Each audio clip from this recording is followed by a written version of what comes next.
Hari ini aku bakal nyeritain nih tentang Amah binti Khalid, bocah perempuan penyeberang lautan. Silakan didengarkan ya. Amah binti Khalid mempunyai orang tua yang mulia karena orang tuanya termasuk rombongan pertama yang memeluk Islam. Ayahnya bernama Khalid bin Said, sedangkan ibunya bernama Umayyah binti Khalid. Orang tuanya adalah pengikut setia Rasul. Mereka tidak mau menyembah berhala, tetapi orang-orang Quraisy malah marah. Banyak penganut Islam yang disiksa secara kejam. Ayah dan ibu Amah termasuk yang menderita. Merasa kasihan dengan penderitaan umat Islam, maka datanglah perintah supaya kaum muslimin hijrah ke Habasyah. Sekitar 100 orang umat Islam berangkat tahun 615 Masehi. Negeri Habasyah itu terletak di benua Afrika. Ya, sangat jauh dari kota Mekah. Umat Islam berjalan di padang pasir, kemudian harus menyeberangi lautan dengan naik kapal. Gembira, dia juga menyayangi Amah. Dapatkan pengasuhan yang baik. Orang-orang Habasyah senang bergaul dengannya. Apalagi Amah termasuk anak yang ceria. Dia lincah berlari ke sana kemari. Ayah ibu mengajari Amah suka dengan kebaikan. Dia disuruh bergaul dengan siapa saja, meskipun dengan teman-teman Afrika berkulit hitam, karena bukan orang kulit yang membuat orang terhormat, melainkan amal perbuatannya yang terpuji. Jawab di kolom komentar ya. Sekian nih dari saya. Jangan lupa like dan subscribe. Dadah adik-adik. Namun cepat memahami hikmah sebuah kisah. Itu menunjukkan dirinya mempunyai otak yang pintar.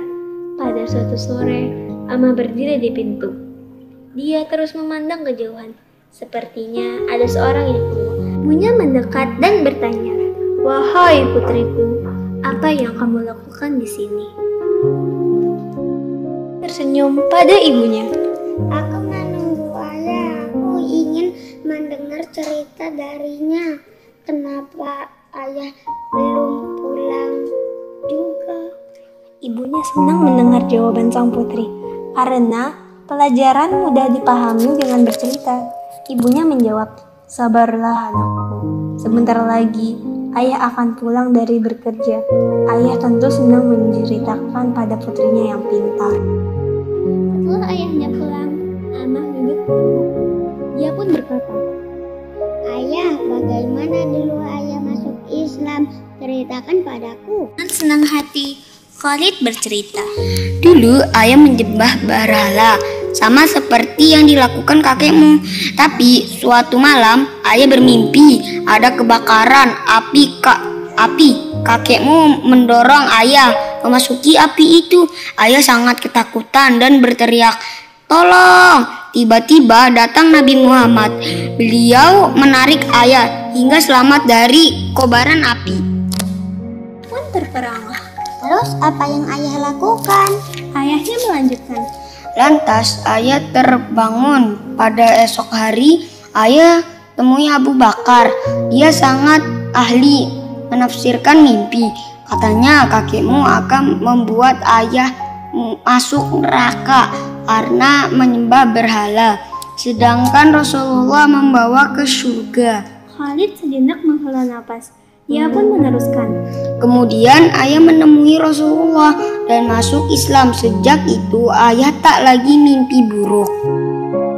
Amah amat terkesan dengan kisah ayahnya. Suatu hari ia bertanya lagi, "Apa yang ayah rasakan setelah menjadi muslim?" Ayahnya tersenyum. Dia membimbing putrinya berjalan ke kebun. Lalu dijawabnya, "Sejak itu hati ayah menjadi tenang. Ayah tak takut masuk neraka karena Islam yang akan menyelamatkan kita dunia akhirat. Tapi kakekmu tak mau masuk Islam dan dia mati sebagai kafir yang akan dipanggang di neraka." Kurang 10 tahun lamanya, umat Islam hijrah ke Habasyah. Sementara itu, umat Islam yang di Mekah sudah hijrah ke Madinah. Di sana mereka menjadi semakin banyak. Rasul memanggil pulang kaum muslim di Habasyah. Nabi Muhammad mengutus Amr bin Umayyah. Dia menemui Raja Najasyi bahwa umat Islam diminta kembali. Sebenarnya Raja Najasyi berat hati berpisah. Namun dia menghormati keputusan Rasulullah. Raja Najasyi pun menyiapkan 2 buah kapal. Suasana gembira meliputi kaum. Sebentar lagi, mereka bertemu dengan Rasul dan saudara-saudara mereka di Madinah.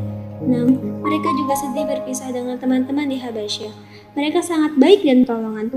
Sebelum berangkat, Raja Najasyi berpesan, "Sampaikanlah salam hormatku kepada Rasulullah." Saat itu, Amah berusia sekitar 8 tahun. Dia mengingat baik-baik pesan itu. Amah melambaikan tangan perpisahan. Kapal pun membawa mereka berlayar menyeberangi lautan. Setelah sampai di daratan, rombongan melanjutkan perjalanan melintasi gurun pasir. Lalu, mereka bertemu dengan Rasul dan pasukan Islam lainnya. Pasukan muslimin baru saja memenuhi Khabair. Rasul menyambut rombongan dari Habasyah dengan gembira. Amah dan rombongannya diberi bermacam-macam hadiah. Kemudian, mereka bersama-sama kembali ke Madinah. Sangat bahagia bertemu Rasul. Tidak semua orang beruntung menjumpai manusia agung itu. Sejak pertemuan itu, Amah akan menjadi sahabat utama Rasul. Tak lupa, Amah menyampaikan salam hormat dari Raja Najasyi. Rasul menyambut salam itu dengan baik dan mendoakan kebaikan bagi sang raja. Nabi Muhammad juga berterima kasih pada Amah. Anak perempuan itu ingat pesan dari Raja Najasyi. Amah binti Khalid menjadi istimewa bagi Rasul.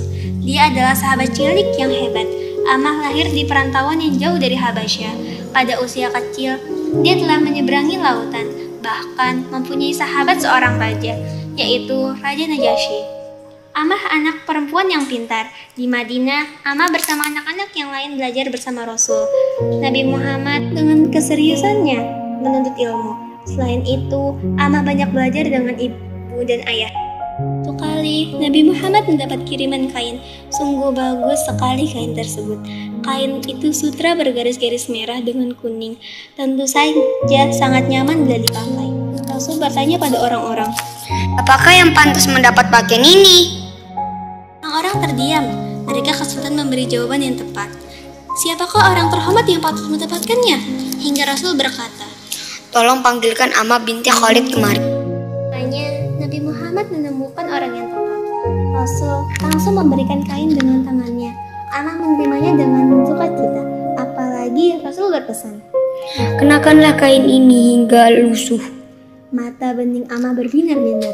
Dia berkata, "Baik Rasulullah, aku akan melaksanakannya."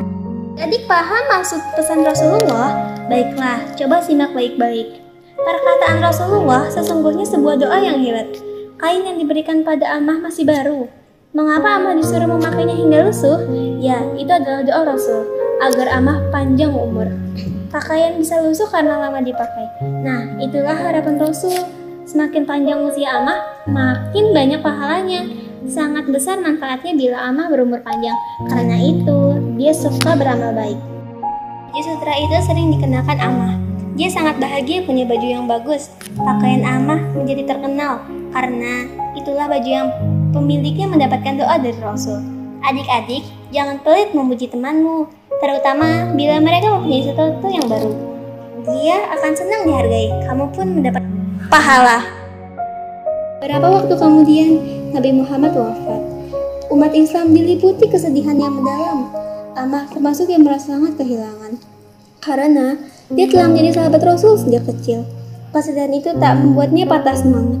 Amah tetap setia dengan ajaran Rasulullah. Dia menyebarkan dakwah seperti yang diajarkan Nabi. Misalnya, Amah mengajarkan tentang doa yang menyelamatkan diri dari azab kubur.